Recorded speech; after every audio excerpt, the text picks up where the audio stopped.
আজকে এসেছিলাম দিদিদের ননদের বাড়ি। ওইখানে এসে দেখছি একটা পুজো, কিন্তু পুজোটা কী ছিল ওইটা তো প্রথমে বুঝতে পারিনি। তারপরে দেখি ঘুরে ফিরে যে এটা চৈতন্যপ্রভুর পুজো।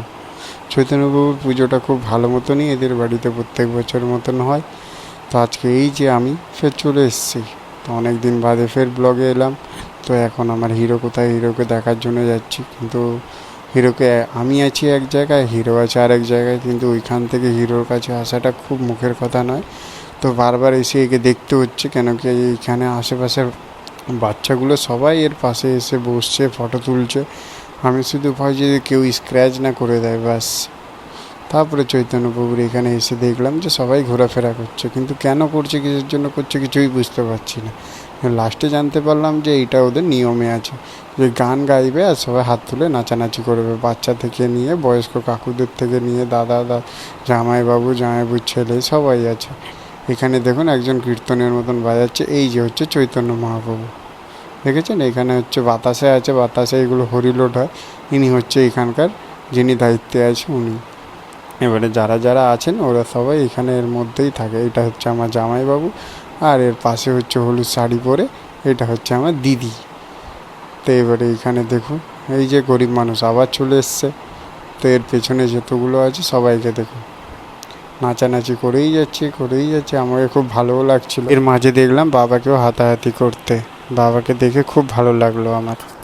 তারপরে দেখি যে প্রভুর কাছে প্রসাদ লেগে গেছে, সবাইকে দেখি হাত উঁচু করে প্রভুর দিকে তাকিয়ে বসে আছে, কিন্তু গামছা দিয়ে ঢেকে থাকে, কেন কি কেউ প্রসাদ দেখতে পারবে না। প্রভুর দিকে তাকাতে তাকাতে একটা জিনিস খুব খেয়াল করলাম, বাবাও কিন্তু প্রভুর দিকে মুক্ত হয়ে একদম গানে তাল দিয়ে দিয়ে হাততালি মার। দিকে দেখি দিদি আর মা বসে আছে, মার মুখটা একটু হাসু হাসু।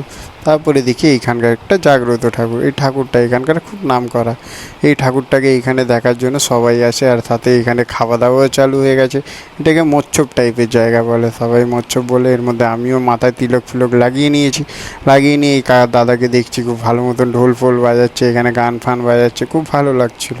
তার মধ্যে দেখি যে ঠাকুরের মুখটা এতটাই মিষ্টি যে কি বলবো। তার মধ্যে দিদি আর আমার ভাগনাকে দেখি মাথায় বাতাসা নিয়ে ঠাকুরের পেছন পেছন ঘুরে বেড়াচ্ছে। এখানে আমার দিদি আছে, আমার দিদির যে ননদ আছে ওনার ছেলে মেয়ে আছে। তারপরে দেখি বাতাসা ছোড়া চালু। এই বাতাসা ছোড়াটা দেখে এত হাসি লাগছিল, যে যাকে পারছে তাকে ছুঁড়ে মারছে আর কুড়িয়েও নিচ্ছে সব। এত তাড়াতাড়ি কোড়াচ্ছে যে আমি একটা কোড়াতেও পারছি না। লাস্টে আমি ভাবলাম যে একটা দুটো কোড়াই দেখি কি পারি কি পারি না। তারপরে দেখি সবাই আমাকেই ছুঁড়ে মারছে। তারপরে আমিও দু তিনটে বাতাসা কুড়িয়েই নিলাম। কুড়িয়ে দেখি বাবা 20 টাকার নোট পেয়েছে, কিন্তু 20 টাকার নোটটা অরিজিনাল নয়, নকলি নোট। এটা হচ্ছে এখানে ঠকানোর জন্য সবাইকে দেয়। তার সাথে সাথে আমিও খেতে বসে গেলাম। এই যে খেতে বসার পরে দেখছি এই যে সবাই আমাকে পাতা দিয়ে গেল সবাইকে, আমি আর জামাইবাবু পাশাপাশি বসেছিলাম। তো তারপরে এই যে আমি, তো এখানে জল দিল, জলের মধ্যে আমার হাতটা যদি কেউ বলে যে কালার কেন, কেন কি আমি এখানে একটা পইতে ফেলেছিলাম, তাই জন্য হাতটা কালার আছে। তার সাথে সাথে পোলাও দিয়ে গেল, পোলাও কিশমিশ এর সাথে অনেক কিছু অ্যাটাচ থাকে। তার সাথে সাথে দিয়ে গেল পনিরের তরকারি। পনিরের তরকারিটা ভীষণ ভালো হয়েছিল, তার সাথে গুলিয়ে টপাটপ করে খেয়ে নিলাম। খেয়ে দেখি তারপরে ভাত, তারপরে হচ্ছে কুমড়োর ঘন্ট, অনেক কিছু তরকারি হয়েছিল, যেগুলো আমি দেখাতে পারিনি ঠিক মতন, কেন কি আমি তখন খাবারতে খুবই ব্যস্ত ছিলাম। তারপরে একটা দাদা এখানে গান গাইছিল, এই গানটা এতটাই দাদাটা ভালো গাইছিল যে সবাই এখানে খাবার থেকে বেশি গানের দিকে তাকাচ্ছিল। এখানে প্রত্যেক বছর বছর এমনি মহোৎসব টাইপের জিনিস হতে থাকে।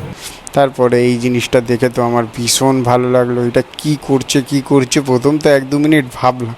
তারপরে দেখি যে না, ওইটা হচ্ছে দইয়ের একটা হাঁড়ি, সবাই মিলে ফাটাবে। তারপরে দেখি যে আমাকে তাড়া করার জন্য আমি ঘরে ঢুকে গেছি। জানলার ভেতর থেকে যতটুকু ভিডিও করতে পেরেছি দেখছি সবাই জল ঢেলে দইয়ের মধ্যে গড়াগড়ি করছে।